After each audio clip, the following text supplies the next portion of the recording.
Jose Sabulte, si Marcos. He was probably the only leader of two leaders who knew the Filipino soul, the Filipino heart, very, very well. The other one was Ninoy. Bago nag-martial law, si Ninoy Aquino ay isang tradisyonal na politiko. Isang henyo sa larangan ng politika, pero tradisyonal na politiko pa rin.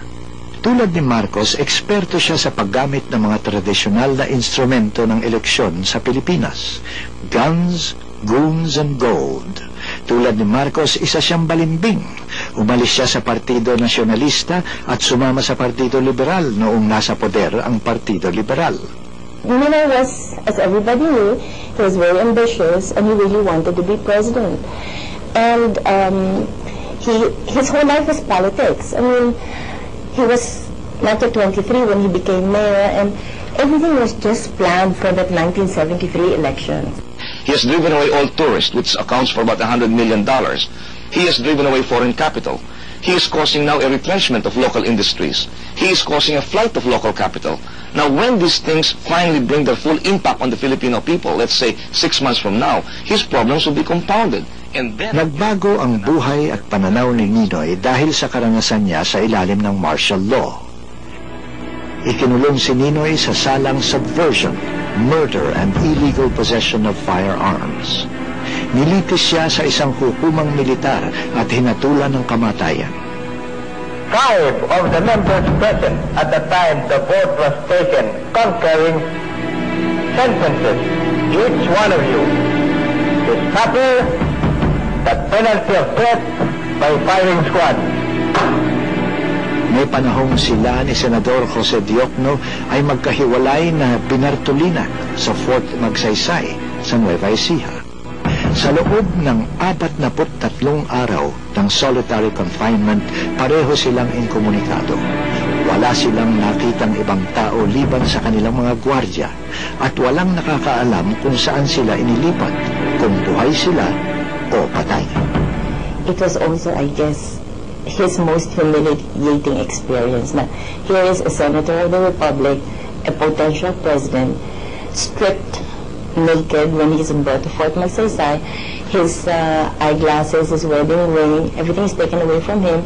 He is just issued two sets of underwear, you know, his briefs and his undershirt, which he is made to wash every morning so that you know, we can have a clean change every day. And that is when he really well, first he asked, that was also his lowest. That was the first time I saw Ninoy cry. And for the first time, I thought that we were really defeated. But in the depths of my desolation, I discovered my faith in my God. And it was only then that I realized I'm nothing. I realized that all the pomp, the glory of the Senate were ephemeral. That wealth, that clothing, keeping up with the Joneses, was not of this world, really. And having discovered that, I have lost my appetite for power. Hindi nawala ang diwa ng protesta. Sa kulungan, naglunsad si Ninoy ng hunger strike. 40 araw siyang hindi kumain. Nanghina siya at muntik ng mamatay. Nang magkasakit siya sa puso, hiniling niyang magpa-opera sa Estados Unidos. I told them, where can I have my operation? Dito lang po, sa Heart Center. And that's the Heart Center of Imelda Marcos. And I asked, who can do the operation for me? The director said, ako lang po. He was the director of the Heart Center, handpicked also by Imelda. I said, Doctor, pagpaliban mo na kako. Thank you na lang. I said, if they cannot operate on me in America, please bring me to my cell. Pumayag si Marcos. Maaaring inisip nito na hihina ang oposisyon kung wala si Ninoy sa Pilipinas. Samantalang babango naman ang reputasyon ng diktadura sa harap ng mundo. May 8. My wife visited me early in the morning and she told me, the hospital is crawling with Metrocom cars. Guards all over the place. Baka kami magbibisita sa iyo. Then all of a sudden, my guards started jumping, putting their barong Tagalog, hiding all of their guns. I said, tama, may darating na VIP. And then lo and behold, the beautiful one ascended into my suite.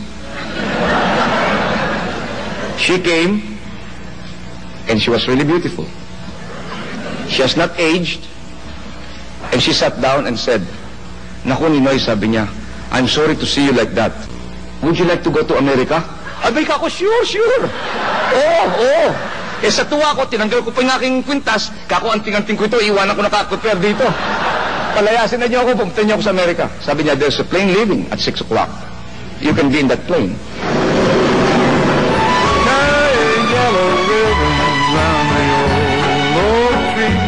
It's been 3 long years. Do you still want me? From living under the dictatorship, having your husband in prison, and wow, it was just such an abnormal life. And you've lived that life for 7 years and 7 months, and suddenly you're living together in a house. You can speak freely on the phone. People are nice to you. You can do so many things, and then Ninoy has at least a decent kind of life. Sa Estados Unidos, sumama si Ninoy sa ilang grupong kontra sa diktadura. Isa na rito ang Movement for a Free Philippines na kinabibilangan nina Raul Manglapos at Hiroson Alvarez. Pagkaraan ng 3 taong pagkadistyero sa Estados Unidos, gusto nang umuwi ni Ninoy.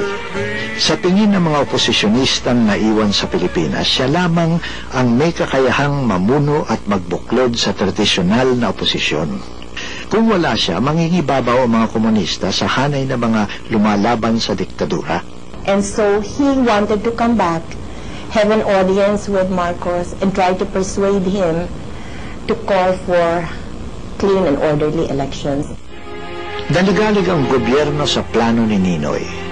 Para mapigilan ng kanyang pag-uwi, kinansela ang kanyang pasaporte at winarningan siya na may mga magtatangkang pumatay sa kanya kung sakaling umuwi siya.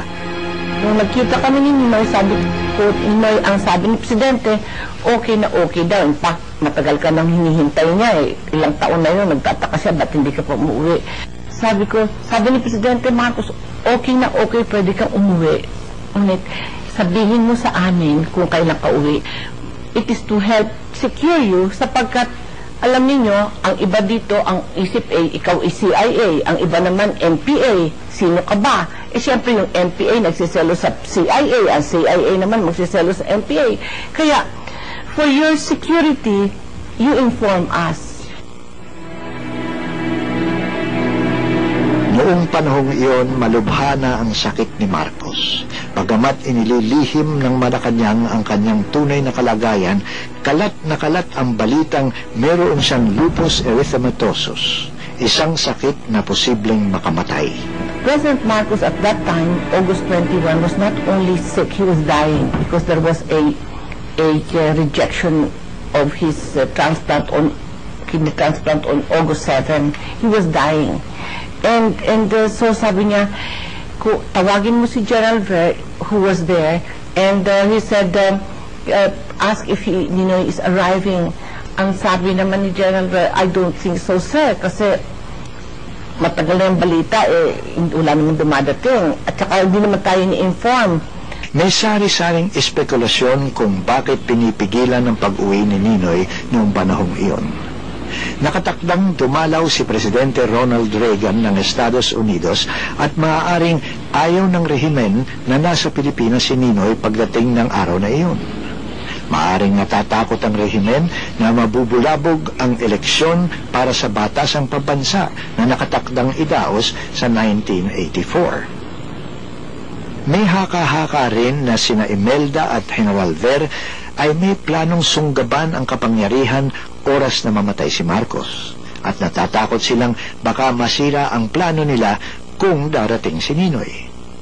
Gayunman, nakagawa si Ninoy ng paraan para malusutan ang mga balakid sa kanyang pagbabalik. Nakakuha siya ng peking pasaporte sa pangalang Marcial Bonifacio. at dumaan muna siya sa ibang bansa para lituhin ng sino mang sumusubaybay sa kanya. You have to be very ready with your hand camera because this action can become very fast. Yes. In a matter of 3-4 minutes, it could be all over, you know. And I may not be able to talk to you again after this.